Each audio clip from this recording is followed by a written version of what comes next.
Hello everyone, एक बार फिर से श्री बालाजी एजुकेशन ग्रुप के ऑनलाइन प्लेटफॉर्म पे आप सभी का स्वागत है। Welcome to all. आज हम पढ़ेंगे फर्स्ट एड। फंडामेंटल का टॉपिक है first aid, GNM first year का फर्स्ट एड, प्राथमिक उपचार। प्राथमिक उपचार क्या है इसके बारे में डिस्कशन करेंगे। प्राथमिक उपचार, ठीक है। तो सबसे पहले फर्स्ट एड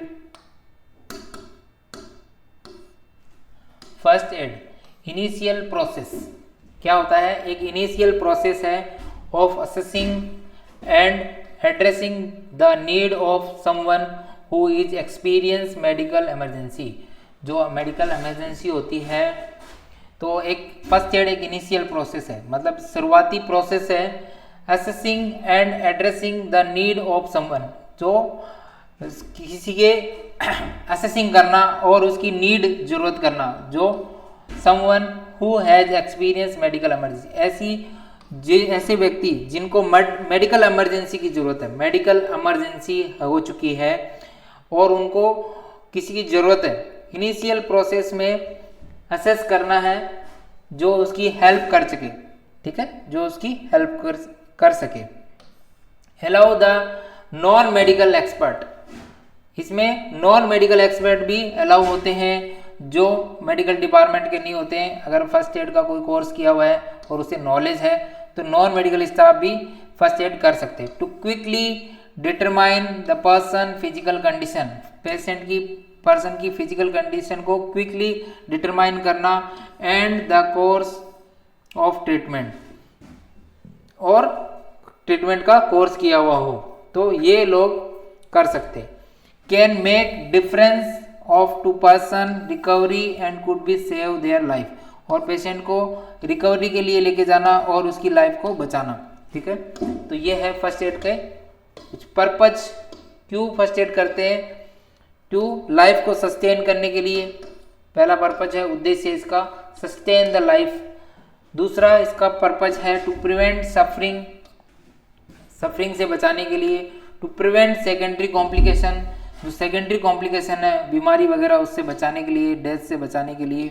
और प्रमोट स्पीडी रिकवरी, जल्दी रिकवरी करने के लिए भी फर्स्ट एड जरूरी है। तो इसके लिए पर्पज ये है। डू और डोंट्स क्या होते हैं? डू और डोंट्स, तो पहला है डू मतलब before handling casualty is use, before handling the casualty is use mask, gloves, head cover और एप्रॉन, ये होने चाहिए, ठीक है। जब पेशेंट को हैंडलिंग करते हो तो आपके पास mask, gloves, handling covers, head cover and apron होना चाहिए। डोंट्स नहीं होने चाहिए। First aider can never prescribe medicine, medicine नहीं लिख सकता फर्स्ट एडर, और डेथ डिक्लेयर नहीं कर सकता। ये दो चीजें आपको नहीं करनी है, ये आपको करना है डू। और ये डोंट मतलब कभी भी मेडिसिन प्रिस्क्राइब नहीं करना है और कभी भी डेथ डिक्लेयर नहीं करनी है। फर्स्ट एडर को कभी भी डेथ डिक्लेयर नहीं करनी चाहिए, ठीक है। उसके बाद में नेक्स्ट है आपका principle of the first aid. 4C से प्रिंसिपल याद कर सकते हैं आप। ट्रिक है 4C, 4C से प्रिंसिपल। सिद्धांत क्या है? कॉल फॉर हेल्प, हमेशा पहला सिद्धांत है कॉल फॉर हेल्प, हेल्प के लिए बुलाना है। दूसरा क्लेमी टेक चार्ज, चार्ज लेना है, calmly take charge. Check the sense of casualty, casualty यानी जो पेशेंट है, जो मरीज है, उसकी कैजुअलिटी देखनी है। उसके बाद में केयरफुली अप्लाई फर्स्ट एड, और फर्स्ट एड को केयरफुली अप्लाई करना है, ठीक है, अप्लाई करना है। पहला कॉल फॉर हेल्प के लिए मतलब हो गया मदद के लिए बुलाना है, मदद के लिए बुलाना, मदद के लिए बुलाना है, ठीक है। और उसके बाद में शांति से कार्यभार संभाले, क्लेमी टेक चार्ज, शांति से कार्यभार संभाले, ठीक है, शांति से कार्यभार संभाले, संभालें, शांति से कार्यभार संभालें। उसके बाद में check the sense and casualty, घटनास्थल की जांच करें, मतलब चेक द सेंस ऑफ जो घटनास्थल है, कैजुअलिटी जहां पे हुई है, घटनास्थल की जांच करें। उसके बाद carefully apply the first aid, और प्राथमिक चिकित्सा सावधानी से लागू करें। फर्स्ट एड सावधानी से देख, सावधानी पूर्वक दें।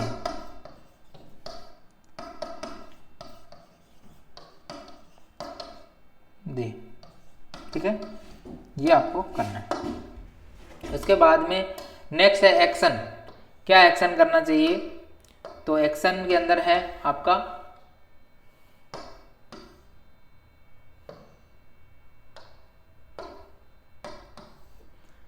Action plan, assess the situation, situation को क्या करना है आपको? असेस करना है। सिचुएशन को क्या करना है? असेस करना है। स्थिति का आंकलन करना है।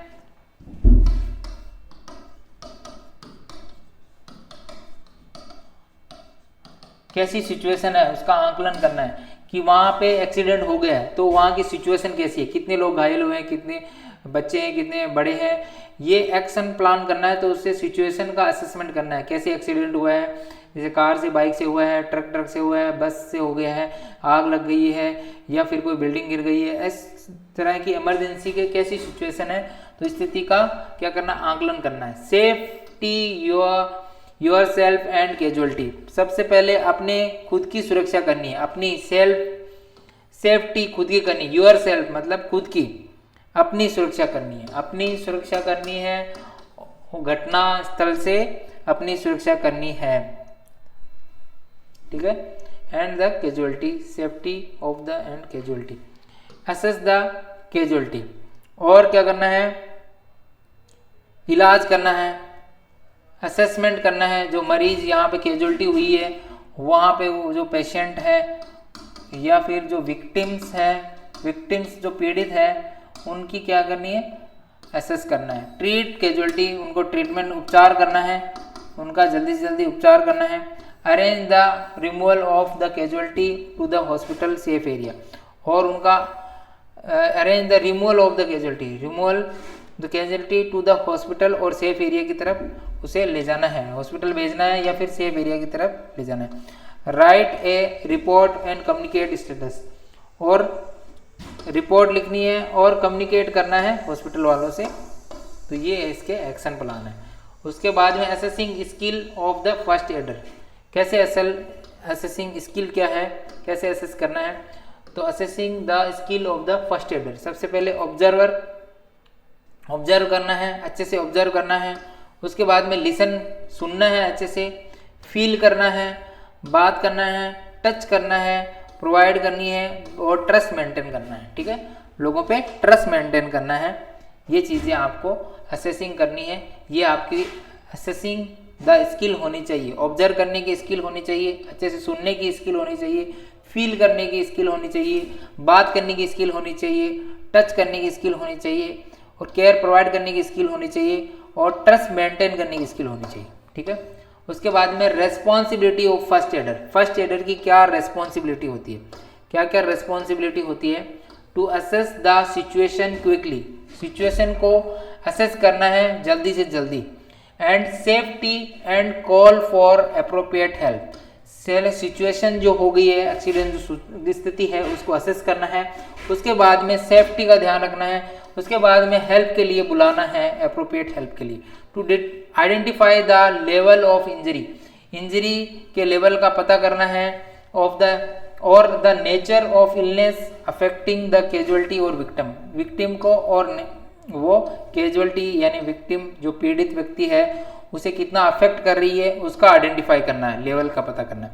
Give early and appropriate treatment, जल्दी से जल्दी क्या करना है, अप्रोप्रिएट ट्रीटमेंट देना है, आपको पता है जितना उपचार करना है। In a sensible order of the priority के हिसाब से, सेंसिटिविटी के हिसाब से ट्रीटमेंट प्रोवाइड करना है। To make and pass on a report give the further help it is required.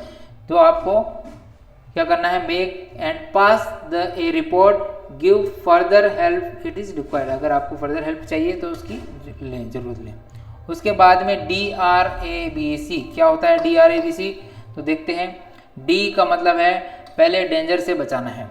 पहले सीक्वेंस जो है ट्रीट करने की, ये सीक्वेंस है कि पहले क्या करना है। D का मतलब है डेंजर से बचाना है, उसे खतरे से बचाना है।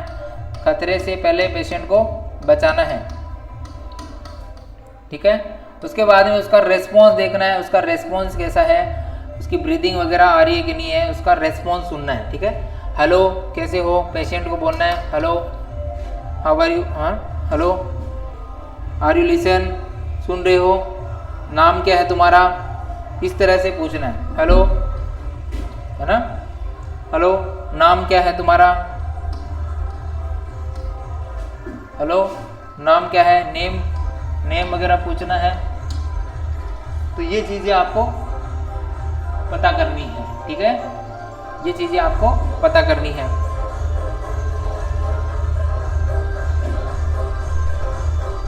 उसके बाद में एयरवे, पेशेंट का एयरवे देखना है, उसे ब्रीदिंग डिफिकल्टी तो नहीं हो रही है, तो पेशेंट का एयरवे चेक करना है, पेशेंट का एयरवे चेक करना है। उसके बाद में ब्रीदिंग,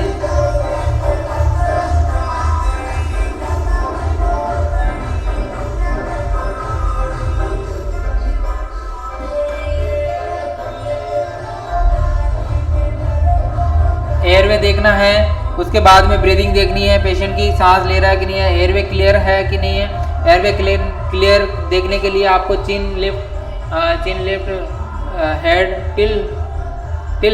चिन लिफ्ट मैनोवर प्रोसेस से उसका एयरवे वगैरह देखना है, उसके एयरवे में ऑब्स्ट्रक्शन वगैरह तो नहीं है। उसको ब्रीदिंग वगैरह आ रही है कि नहीं आ रही है, ब्रीदिंग देखना है। ब्रीदिंग नहीं आ रही है तो आर्टिफिशियल ब्रीदिंग देनी है। एयरवे में कुछ बचा हुआ तो एयरवे से निकालना है। उसके बाद में सर्कुलेशन चेक करना है, उसकी पल्स वगैरह फील करनी है। अगर पल्स वगैरह नहीं है तो CPR देना है, ठीक है, यहाँ CPR देना है, यहाँ आर्टिफिशियल रेस्पिरेशन देना है, ठीक है। और यहाँ पे रिमूव एयरवे ऑब्स्ट्रक्शंस, कुछ भी है अगर रुकावट है तो उसको रिमूव करना है, ठीक है। तो ये चीज़ें आपको ध्यान में रखनी है। उसके बाद में नेक्स्ट है डेंजर। D का मतलब है danger to yourself, to other and casualty. जो अभी D बताया था उसका मतलब है अपने आप को बचाना है, ठीक है। डेंजर योर सेल्फ, सबसे पहले अपने आप को बचाना है, अपने आप को बचाना है, अपने आप को बचाना है। उसके बाद में अदर को बचाना है, दूसरों को बचाना है, दूसरों को बचाना है। और फिर पेशेंट को बचाना है, पेशेंट को बचाना है, जो विक्टिम्स है उनको बचाना है, ठीक है। ये सीक्वेंस होनी चाहिए, मतलब अपने आप को पहले, फिर दूसरों को, फिर कैजुअलिटी को, जिसके साथ में कैजुअलिटी हुई है, मतलब घटना हुई है। उसके बाद में रेस्पॉन्स में क्या देखना है, तो रेस्पॉन्स के अंदर देखना है gently shake and shout at the casualty. तो रेस्पॉन्स के अंदर क्या देखना है, gently shake and shout of the casualty.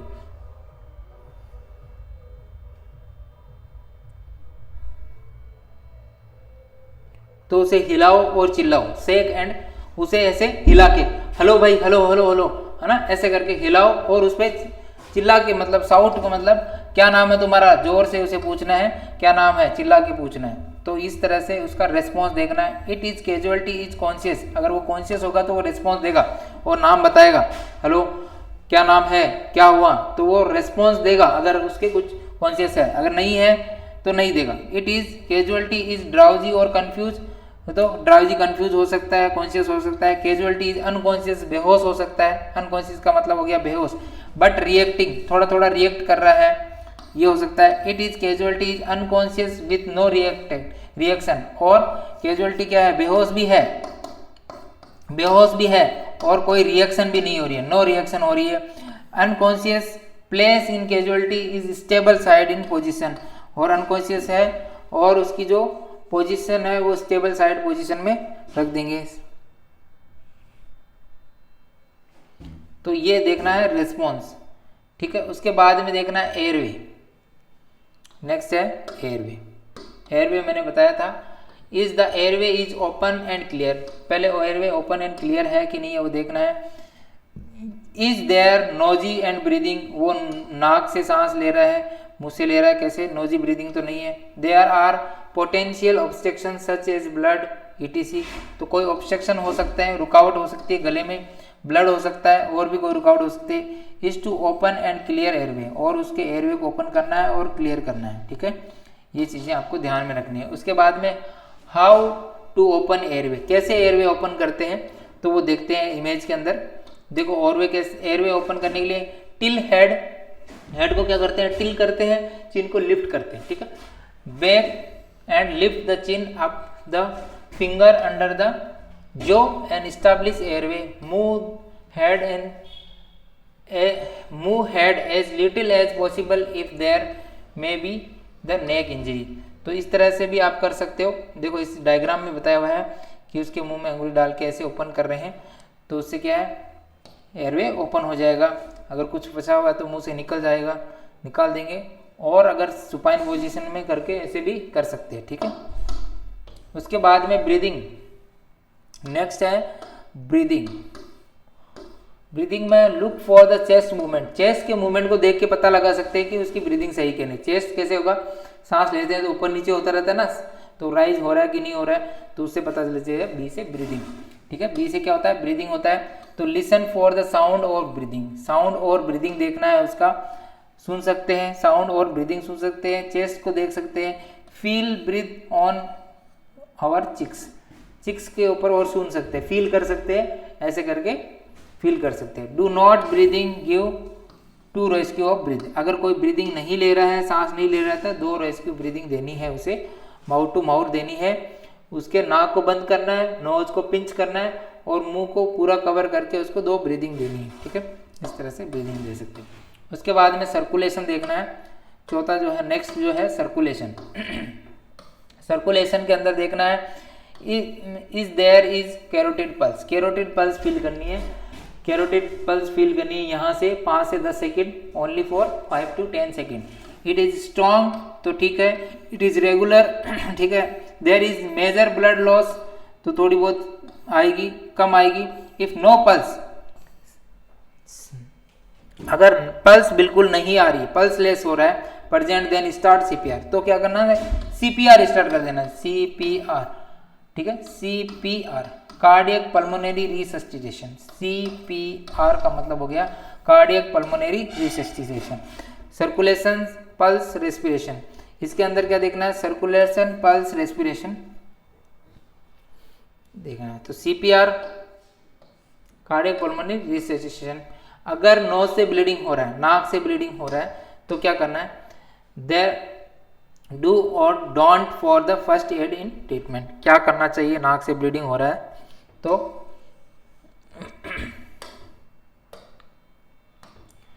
नाक से ब्लीडिंग हो रहा है, to do not lean back, कभी भी नाक से ब्लीडिंग हो रहा है तो उसे बैक साइड में नहीं करना, लीन बैक नहीं करना है। ऐसे करोगे तो क्या होगा, जो ब्लड है वो क्या हो जाएगा,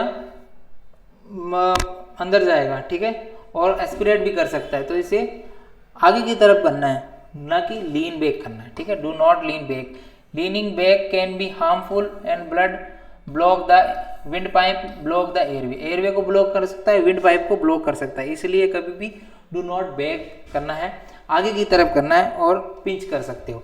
sit in comfortable upright position and lean forward slightly, lean forward, आगे की तरफ फॉरवर्ड करना है, लीन फॉरवर्ड करना है।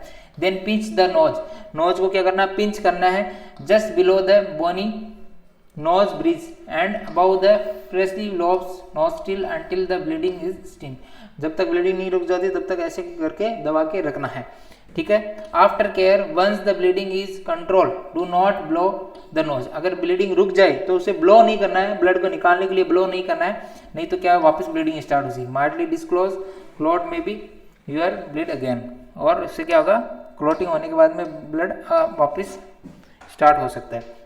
अब हार्ट अटैक, अगर किसी को हार्ट अटैक आ जाए तो क्या करना चाहिए, one of the leading cause of the death many part of the words, बहुत ज़्यादा अगर कहीं पे डेथ हो रही है तो वो इस कारण हो रही है, हार्ट अटैक के कारण डेथ हो रही है, ठीक है।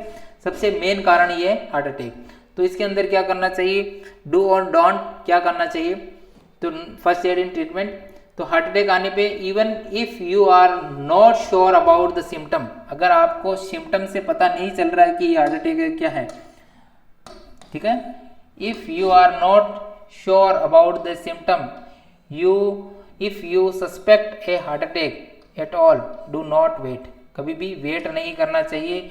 आपको पता सिम्टम का भी पता नहीं है, अगर आपको लगे कि हार्ट अटैक है तो कभी भी वेट नहीं करना चाहिए, जल्दी से जल्दी पेशेंट को दिखाना चाहिए, डॉक्टर के पास ले जाना चाहिए।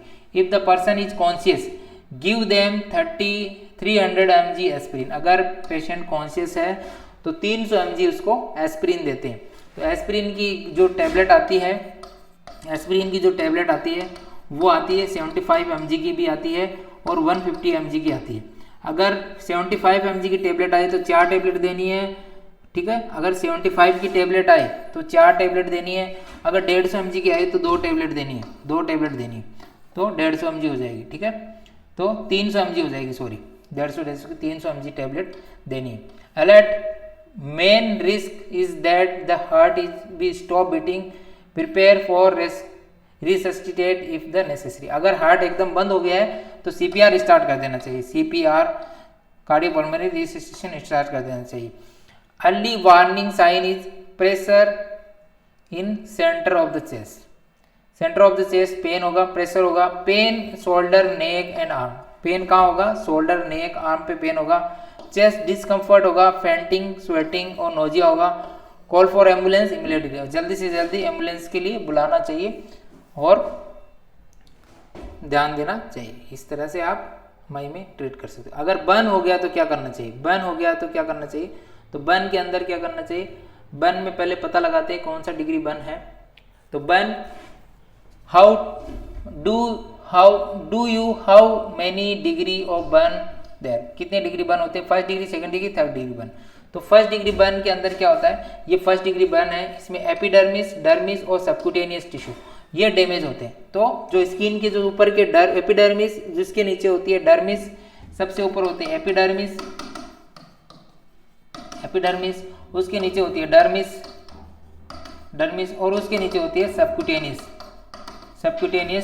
टिश्यू होते हैं उसके नीचे, तो वो डैमेज हो सकते हैं फर्स्ट डिग्री के अंदर। सेकंड डिग्री के अंदर क्या होते हैं, सेकंड डिग्री के बर्न होता है, उसके अंदर एपिडर्मिस, डर्मिस, सबक्यूटेनियस टिश्यू और मसल्स तक जा सकता है। उसके बाद में जो थर्ड डिग्री का बर्न होता है उसके अंदर क्या होता है, उसके अंदर बोन तक चला जाता है, और ये थर्ड डिग्री बर्न होता है। तो इस टाइप के बर्न अलग अलग डिग्री के अकॉर्डिंग होते हैं।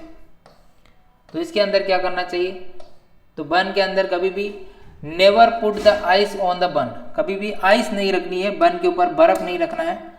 Never put the ice on the burn is delay healing और कॉज ऑफ एक्स्ट्रा डैमेज, ठीक है, बर्फ नहीं रखना है। It also leave the butter in the kitchen unless you want to make is worse, do not break blister, और जो blister हो गए जलने के बाद में जो छाले से हो जाते हैं उनको ब्रेक नहीं करना है, तोड़ना फोड़ना नहीं है। To remove the skin is can be cause infection, और स्किन रिमूव होने की वजह से वो इन्फेक्शन कर सकता है। अब first degree burn first degree burn हुआ है, अगर फर्स्ट डिग्री बर्न हुआ है तो क्या करना है, put the burn part of cold water, ठंडे पानी से डालते रहना है फर्स्ट डिग्री बर्न हुआ है तो। सेकंड डिग्री बर्न हो गया तो put cold wet dressing on the burn, cover the burn part of the loose bandage से कवर करना है। Clean cotton sheet, clean wash cotton sheet और द लार्ज एरिया को कवर करना है। गो टू द डॉक्टर के पास ले जाना है। उसके बाद में थर्ड डिग्री बर्न हो गया तो leave burn clothes on the skin, if the face is burn keep the victim is sitting up, keep airway open रखना है, हेयर टिल बैक रखना है। उसके बाद में elevate the arms legs, keep the higher than heart call ambulance, और इन चीज़ों का ध्यान रखना है, ठीक है। उसके बाद में do and don't for first treatment, immediately help the victim for suffering from electric burn, अगर इलेक्ट्रिक बर्न से हो गया है ना तो immediately suffering from the victim contact with, तो immediately help to victim suffering from electric burn without looking up the victim contact with it, बिना contact के जल्दी से जल्दी उसे हेल्प के लिए बुलाना, ठीक है, अगर इलेक्ट्रिक बर्न है तो chemical burn, remove the chemical causing burn for washing. तो कभी भी केमिकल बर्न से हो जाए तो केमिकल को रिमूव करना है।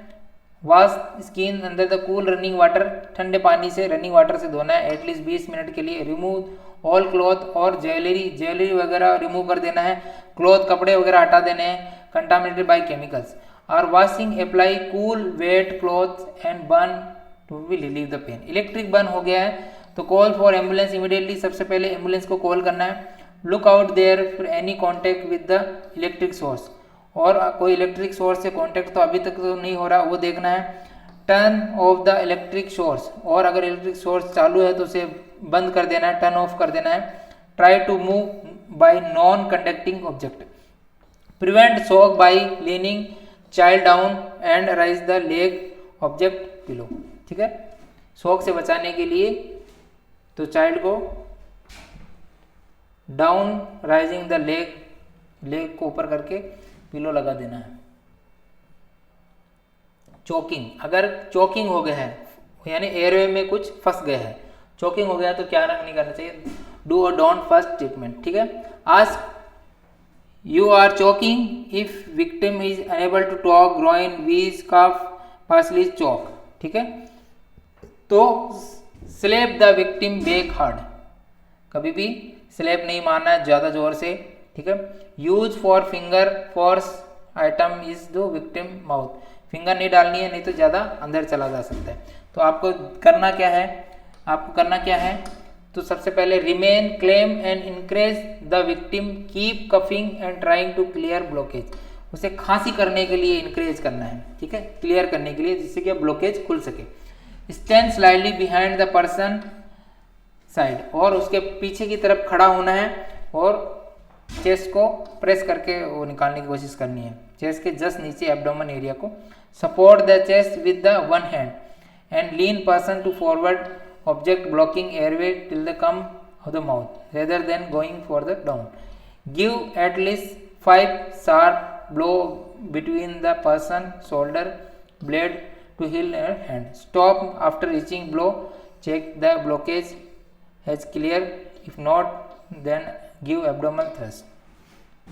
तो इससे क्या करना है, सबसे पहले their chest with the one hand से chest support करना है and lean the person forward to the object blocking airway will come out of their mouth. अगर ऑब्जेक्ट दिखाई दे रहा है अगर निकल सकता है आसानी से तो निकाल सकते हैं।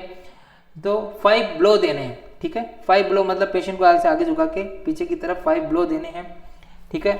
अगर उससे भी नहीं निकल रहा है तो फिर क्या करना है, एब्डोमेन थ्रस्ट वाली ये पकड़ के एब्डोमेन के ऊपर थ्रस्ट देके ऐसे प्रेस करना है जिससे भी निकल जाएगा, फिर इस तरह से निकाल सकते हैं, ठीक है। और नहीं हो रहा फिर भी तो फिर डॉक्टर के पास ले जाओ। देखो इसके अंदर डायग्राम के अंदर बताया, अच्छा और डायग्राम बनाया, तो डायग्राम के अंदर देखो इस तरह से 5 बैक ब्लो देने हैं, इसके 5 बैक ब्लो से ऑब्जेक्ट निकलेगा। 5 चेस्ट थ्रस्ट देना है, चेस्ट को दबाना है, ठीक है, और अल्टरनेट करना है इस तरह से, ये दोनों चीजें अल्टरनेट करनी है, 5 थ्रस्ट 5 थ्रस्ट। फिर भी नहीं निकल रहा है तो इस तरह से देखो आगे से पकड़ के एब्डोमेन थ्रस्ट करके फिर वैसे निकालना है, इस तरह हाथ पकड़ना है, हाथ को ऐसे पकड़ना है, ठीक है, ऐसे पकड़ना है और थ्रस्ट देना है। ये बैक ब्लो दे रहे हैं 5, इस तरह से आप कोई ऑब्जेक्ट फंस गया तो उसे निकाल सकते हो।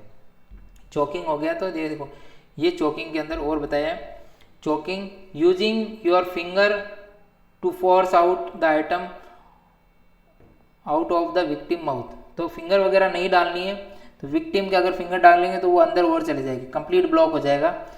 तो इसके लिए क्या करना है, एब्डोमेन थ्रस्ट देना है। एब्डोमेन थ्रस्ट जैसे अभी मैंने बताया था, ये पोजीशन में भी बताया हुआ है, इसमें कैसे देना है, इस तरह से यहाँ से पकड़ के पीछे से एब्डोमेन थ्रस्ट देना है। Stand behind the person who is choking, जो चोकिंग हो गया उसके पीछे खड़ा होना है। Place arm around the breast and behind the well toward, और clench your first hand, place it right place of the right above the person navel, navel के जस्ट ऊपर के यानी बेली के जस्ट ऊपर।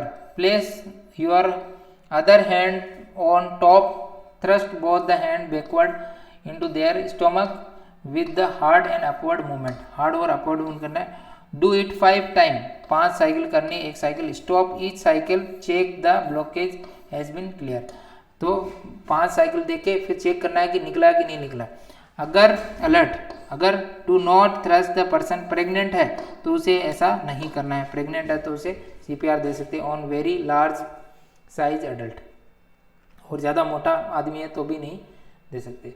बाइट एंड स्टिंग्स, अगर ये मक्खी ने काट ली है तो क्या करना है? Stick,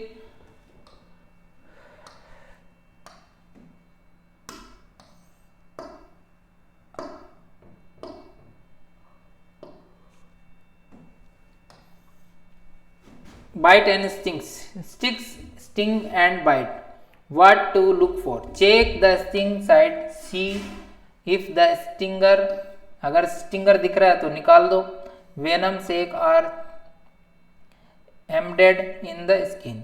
Bees are the only sting stuck that leave their stinger and venom sac is behind, ठीक है। तो scraped of the stinger and venom sac away with the hard objects such as longer fingernails, credits, scissors, adze, knife blades. Reaction generally localized pain, इसके अंदर क्या reaction देखने को मिलेगी? तो लोकलाइज पेन होगा, और क्या होगा? Reaction generally localise pain, itching हो सकती है। इचिंग के अलावा और क्या हो सकता है?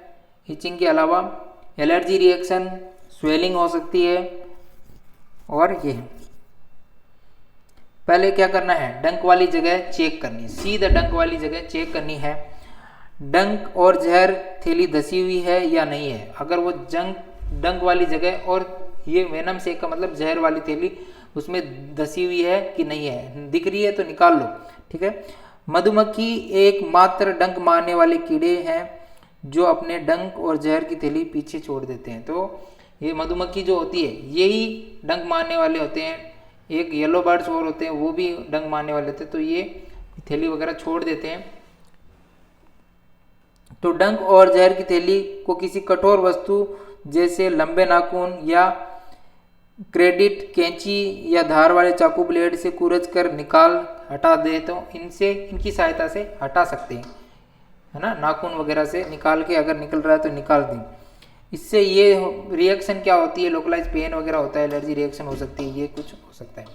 उसके बाद में बीज sting, do ask for victim he is had reaction for, अगर कोई खतरनाक रिएक्शन वगैरह तो नहीं है इससे, ठीक है, उसके लिए आस्क करना पूछना है। उसके wash the sting side shop and water prevent the infection, उसके जो एरिया को साबुन और पानी से धोना है। Apply the ice pack, ice pack apply करना है। स्टिंग साइड स्लोली एब्जॉर्ब और वेनम एंड रिलीव पेन, और आइस पैक लगाने से क्या होगा? जो पेन कम हो जाएगा, एब्जॉर्ब कर जाएगा और पेन से रिलीव होगा। Because the bee venom is acidic, bee का वेनम कैसा होता है? जहर कैसा होता है? एसिडिक होता है। Paste made be baking for soda, baking soda लगा सकते हो। Water can be help. Seek medical attention if necessary, और मेडिकल अटेंशन नेसेसरी है तो मेडिकल अटेंशन ले। टिक बाइट, अगर टिक बाइट कर लिया है तो क्या करेंगे? टिक बाइट होने पे क्या करना चाहिए? Tick bite, tick can be remain the embedded for days without the victim is realize it's,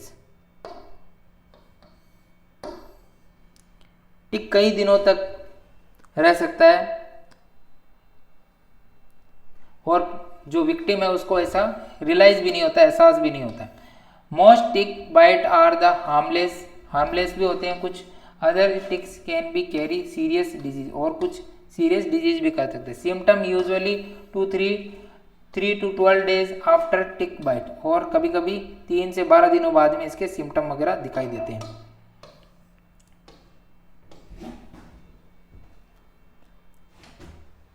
what to do, अगर बाइट करे तो क्या करना चाहिए? तो the best way to remove the tick with the fine point of the tweezer, grab as closely to the skin possible to the pull stand back usually side of the genital force, wash the bite bite site को धोना है साबुन से, पानी से। Apply the rubbing alcohol, disinfect the area, alcohol वगैरह लगा के डिसइंफेक्ट करना है। अप्लाई द आइस पैक, लगाना है पेन को कम करने के लिए। कैलामाइन लोशन लगा सकते हो एलर्जी को कम करने के लिए। Relief from the keep area clean. Continue watch the bite site about the 1 month, rashes से बचने के लिए 1 महीने तक वॉच करना है। If rashes is appear see the physician, doctor को दिखाना है अगर रेसेस है तो। Also watch the other sign of such as muscles aches, sensitivity, bright light, paralysis वगैरह कुछ हो रहा है तो उसके लिए भी डॉक्टर को दिखा सकते हो। उसके बाद में वुंड, नेक्स्ट है वुंड। वुंड कितने टाइप के होते हैं? तो वुंड होते हैं ओपन वुंड और क्लोज्ड वुंड। घाव। Open wound, a break in the skin surface that result is external bleeding. अगर एक्सटर्नल ब्लीडिंग हो रही है उसकी सरफेस क्या हो गई है? अटैक्ट हो गई है, एक्सटर्नल ब्लीडिंग हो रही है। May be allow the bacteria enter the body और कैन बी इन्फेक्शन, इन्फेक्शन के कारण हो सकता है, कोई भी चोट लगने के कारण हो सकता है, चाकू लगने के कारण हो सकता है। तो ओपन वुंड तब होता है जब इसमें स्किन ब्रेक हो जाती है, वहां से ब्लड निकलने लग जाता है। Abrasion, the top layer of the skin is remove with the little और नो ब्लड लॉस। एब्रेशन उसे कहते हैं जिसमें खरोंच आती है, ठीक है। इसके अंदर top layer of the skin क्या हट जाती है, स्किन की जो ऊपर की लेयर है ये हट जाएगी, लेकिन उसमें ब्लड नहीं आएगा, स्क्रैप हो जाएगा। उसके बाद में laceration, cut the skin, lodges, irregular edges edge and cause by the forcefully tearing and skin tissue. तो इसके अंदर क्या आ जाता है? लेसरेशन हो जाता है, इसमें कट लग जाता है स्किन के ऊपर। क्या लग जाता है? स्किन के ऊपर कट लग जाता है, ठीक है। स्किन के ऊपर कट लग जाता है। किनारे वाली कटी हुई त्वचा ऊतकों के जोर तरीके के कटने के कारण होता है, टिश्यू के कटने के कारण होता है। इंसिजन का मतलब हो गया, इंसिजन का मतलब चीरा लगना, ठीक है। इंसिजन का मतलब चीरा लगना। Smooth edge and surgical part, कभी सर्जरी के दौरान भी काटा जाता है, तो वो हो गया। वुंड पंचर, पंचर क्या होता है? तो deep narrow wound such as stable wound from the nails and knife, चाकू वगैरह से लग जाए तो इसके अंदर पंचर हो जाती है। देखो ऐसे कील चुभ जाती है, ये पंचर हो गया, इस तरह से पंचर हो सकता है, ठीक है। उसके बाद में है आपके पंचर हो गया। उसके बाद में है एवुजन।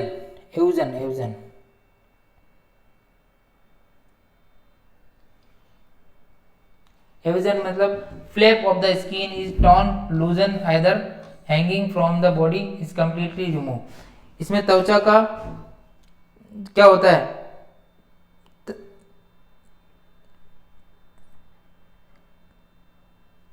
स्किन जो होती है, स्किन वो हट जाती है और लटक जाती है, बॉडी से कंप्लीटली रिमूव हो जाती है।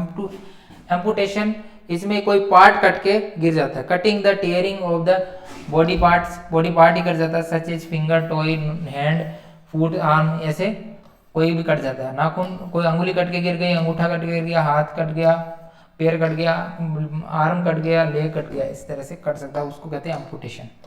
उसके बाद में डू क्या करना चाहिए? Wear gloves, expose the wound, gloves पहन के वुंड को एक्सपोज करना चाहिए, अच्छे से देखना चाहिए।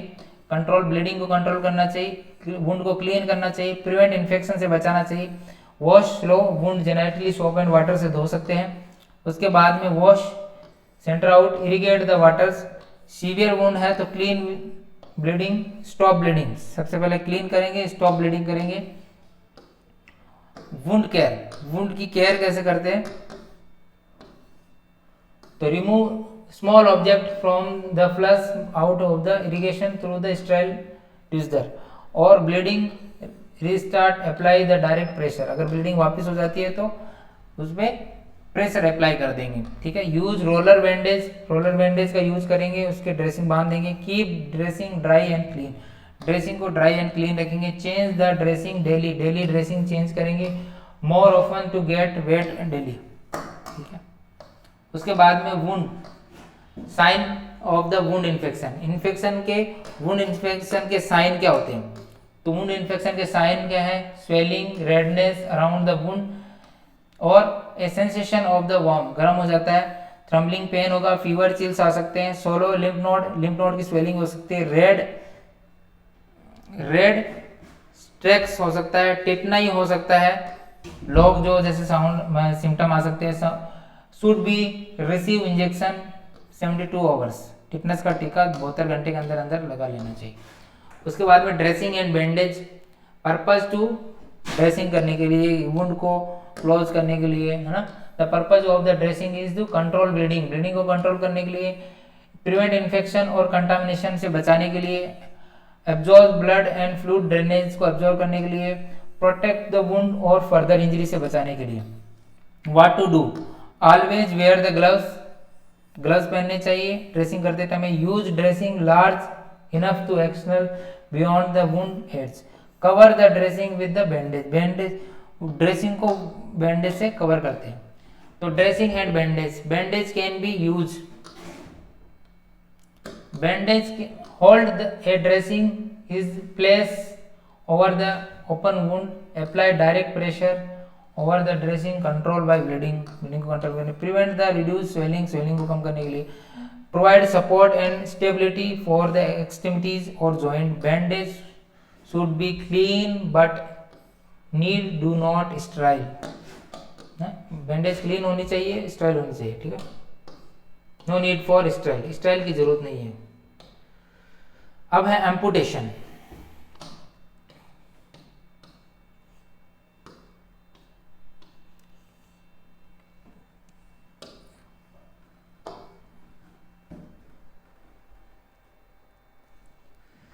एम्पुटेशन मतलब कोई एक हिस्सा कट जाना, और मैंने बताया था अभी अंगूठा, पैर, हाथ, पैर, अंगुली कुछ कट जाना। What to do, control the bleeding, अगर एम्पुटेशन हो गया तो ब्लीडिंग को कंट्रोल करना चाहिए, ठीक है, जल्दी से जल्दी ब्लीडिंग को कंट्रोल करना चाहिए।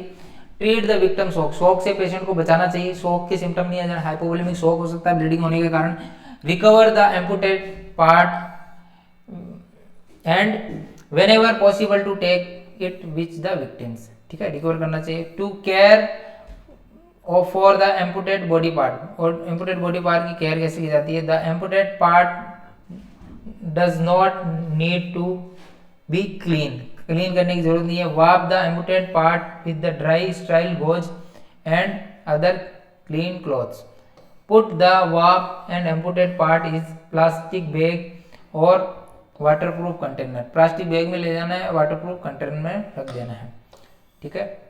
उसके बाद में नेक्स्ट है keep the amputated part is cool but do not freeze, place उसे कूल रखना है लेकिन फ्रीज नहीं करना है, एकदम फ्रीज नहीं करना है। Place the bag container with the wrap part of the bed of the sick medical attention immediately. Checking for spinal injury, spinal injury कैसे चेक करते हैं, पेशेंट की स्पाइनल इंजरी हो गई तो स्पाइनल इंजरी, हेड इंजरी में भी indicate that are possible spinal injury, spinal head injury हो गई तो स्पाइनल इंजरी होने के चांसेस है। It may be have the remove suddenly in one more direction, damage of spine. What to look for, general sign of symptoms, pain moving around the arm and leg, अगर हाथ और पैरों को हिलाएगा तो उसे पेन होगा। numbness, tingling sensation, weakness होगी, burning होगा, sensation in the arm and leg, ठीक है, ये सब सिम्टम आएंगे। loss bowel and bladder, loss bowel and bladder control, bowel and bladder control loss हो जाएंगे। Paralysis of the arm legs, paralysis हो जाएंगे, सुन हो जाएंगे। डिफॉर्मिटी हो सकती है, डिफॉर्मिटी हो सकती है हेड एंड नेक की, ठीक है। चेकिंग स्पाइनल इंजरीज, तो what to do, stabilise the victim against the movement, check ABG, airway, breathing, circulation. Unresponsive victim, look the cuts and bruise and deformities देखना है। Test response by punching of the victim hand and bare foods. If no reaction, assume the victim may be have a spinal damage. और कोई reaction नहीं हो रही है तो मतलब स्पाइनल डैमेज हो चुका है। चेकिंग फॉर स्पाइनल इंजरी, इसमें रेस्पॉन्स विक्टिम देखना है, अपर एक्सट्रीमिटीज चेक करनी है सबसे पहले, अपर एक्सट्रीमिटीज, ठीक है। विक्टिम विगेज फिंगर चेक करना है, victim feel the rescuer squeeze finger करता है कि नहीं करता है, स्क्वेज द रेस्क्यूअर हैंड को स्क्वेज करता है कि नहीं करता है। लोअर एक्सट्रीमिटीज को चेक करना है, विंगिंग टॉयज करना है, फील द रेस्क्यूअर स्क्वेज टॉयज और pulse food against the rescuer hands, pulse वगैरह चेक करनी। उसके बाद में फर्स्ट एड किट में क्या क्या होना चाहिए, तो फर्स्ट एड किट के अंदर क्या होना चाहिए, बैंडेज होनी चाहिए, ठीक है, बैंडेज होनी चाहिए, एडेसिव बैंडेज होनी चाहिए, गॉज पैड होना चाहिए, सर्जिकल टेप होनी चाहिए, स्मॉल माइनर होना चाहिए, ओवर द काउंटर ड्रग्स होनी चाहिए, एल्कोहल होना चाहिए, एल्कोहल वाइप्स होना चाहिए, हैंड सैनिटाइजर होना चाहिए, थर्मामीटर होना चाहिए, बीपी इंस्ट्रूमेंट होना चाहिए, ठीक है, नीचे होंगे सही, अच्छा हाँ। तो उसके बाद में सीजर होनी चाहिए, सीजर होनी चाहिए, कैंची, नेल सीजर होनी चाहिए, ट्वीजर होने चाहिए, एंटीबायोटिक क्रीम होनी चाहिए, मैसेज होना चाहिए, जिपलॉक बैग होना चाहिए, फर्स्ट एड मैनुअल होना चाहिए, ठीक है। तो thank you so much. Class को ज़्यादा से ज़्यादा लाइक करें, चैनल को सब्सक्राइब करें, ज़्यादा से ज़्यादा लोगों को शेयर करें। Thank you so much. ये थी आज फर्स्ट एड की class. Thank you so much.